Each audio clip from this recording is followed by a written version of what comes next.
اے نوجوانا دنیا نه روانه دا پیسې پته کېږي دا موبایل په دې موبایل کې داسې سیزونه وګرځوه په دې موبایل کې داسې سامان وګرځوه په دې موبایل کې داسې سامان وګرځوه داسې نه وي چې په دغه دنیا نه لاړ شې او تا فیسبوک خپل خپلوان ښکاره کړي او در باندې شرمنده وي دې موبایل نه دا فلمونه لرې کړه دا ډرامې ورنه لرې کړه دا د پردیو سننو تصویرونه دې موبایل نه لرې کړه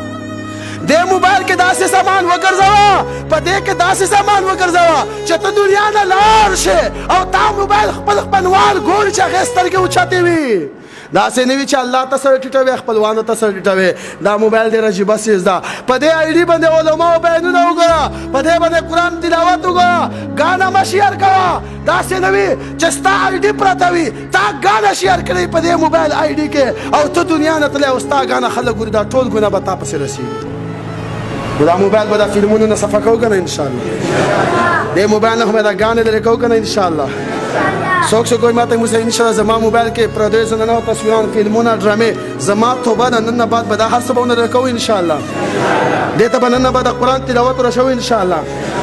دې موبایل ته به د علماو بیانونه ورسوو که نه انشاءالله او ډېر نوجوانان خپلې نوجوانان راته ناست دي هغه به نیت کوي مفتي صاحب انشاءالله موږ به نن نه بعد د نبي علیه صلات وسلام ږیره چې دا په اسلام کې واجب ده دا اسلام کې ږیره ډېر حیثیت لري مفتي صاحب ما ډېره ږیره لرې کړه ډېر مې الله خفه کړو بس نن نه پس الله نه خفه ږیره خو پرېږدو که نه انشاءالله پرېږدو به انشاءالله داسې به الله ته سترګې په ربا ډېره ږیره مې لرې کړه دا خو د نبي علیه صلات وسلام سنت ده دا خو د نبي علیه صلات وسلام سنت ده دا خو د انسان پهچان ده نن نه بعد خو یې پرېږدو که نه انشاءالله ګلانو نیت خو به کوو که نه انشاءالله څوک څوک وایي ماته موسی صاحب ږیره به نن نه بعد به پرېږدو که نه انشاءالله پرېږدو به انشاءالله قیامت په ورځ ده انشاءالله چې موږ نبي علیه صلات وسلام پېژنې چې موږ نبي علیه صلات وسلام پېژنې ابو هریره سوال کوي یا رسول الله قیامت په ورځ به ته امتیان څنګه پېژنې خپل امتیان به ابو هریره تپوس کوي یا رسول الله قیامت ورځ به وي دنیا نور انبیا به وي دنیا نور خلق به وي دنیا قومونه به وي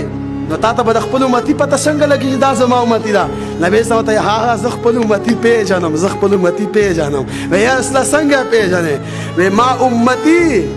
الله زه خپل امتي پېژنم زه خپل امتي هغه چې اودس وکړي چرندام وکړي اودس وکړي هغه به داسې ښکاري داسې به ښکاري ښایسته به ښکاري بهترین به ښکاري هغه به داسې چمک کوي ما ته به پته لګي دا زما امتي د اودس به کول منځه دپاره او څوک چې زموږ دا کلیپ بیا اوري هغه دې پکې سوچ جاهل سړی چې پېژنئ د هغې یو څو علامې دي هر سړی د ځان سره سوچ وکړي چې په ما کې دا بیماري شته دی که نه چې ما خپله ولیدې زه هم سوچ کې شم چې خدای څه خو مونږ کې هم شته دی ځان کې سوچ وکړئ چې دا شته که نه شته دی او څوک چې زموږ دا کلیپ بیا اوري هغه دې پکې سوچ وکړي 6 خصال يعرف بها الجاهل شپږ خویونه داسې دي چې بچا کینو جاهل د دې په وجه پېژندی شي دا سړی جاهل دی یو دا دی الغضب في غیر شیء څه خبره معلومه نه وي دا به غوسه کېږي پلار سره به نښتې زوی سره به نښتې که استاد شاګرد سره به جنګي مرید سره به جنګي دا د جاهل سړي یوه علامه ده دا بې ځایه غوسه کول ډېر خلک یې نیکان خلک یې خو دا شی پکې وي چې بې ځایه غوسه کېږي بې ځایه غوسه به نه کوي پیغمبر علیه السلام تېنه منع کړی صحابي راغی وایي اوسیني یا رسول الله وصیت راته وکړه هغه ورته لا تغضب بیا ورته ویل غوسه مه کوه غوسه مه کوه 3 ځلې ورته ویل نه غوسه مه کوه والکلام فی غیر نفعنا او بل دا چې خبرې به کوي بغیر د نفعنا یعنې د دنیا یا د آخرت څه فایده به نه زموږ خلک وایي مړه وایي ټیم کې لږ تیږې اچوي ګړبېږي وایي چټي لګي دا چټي چې ګړبېده که نه نو به دې پوه شي دا سړی څه دی جاهل سړی او بل دا دی والکلام فی غیر نفع والعظة فی غیر موضعها بعضې سړی ملای قاري ښه سړی خو هر ځای کې د دین خبره شروع کړي چې شي هر ځای کې نصیحت کوي هر ځای کې مه کوه خلکو ته وګوره چې دا خلک نصیحت والا دي که نه دي اوس ته کبرجن سړي ته خبره کوه حریص سړي ته کوه د هغې ته کوه هغه بجای د دې هغه کنځلې کوي نو چې ښه ګورې چې بیا پړګي ته کنځلې کوي دین ته کنځلې کوي داسې خلکو ته اړو بیخي خبره مه کوه څه به یې کوي بل دا دی و افشاء السر راز نه ساتي کمه کله جاهل سړی راز نه ساتي تا ته به هر سړی راځي هر سړی به خپله خبره کوي د هر سړي خبرې ته خپل ځای په دماغو کې ورکړه او زړه کې بس د هر سړي سره خپل تعلق ساته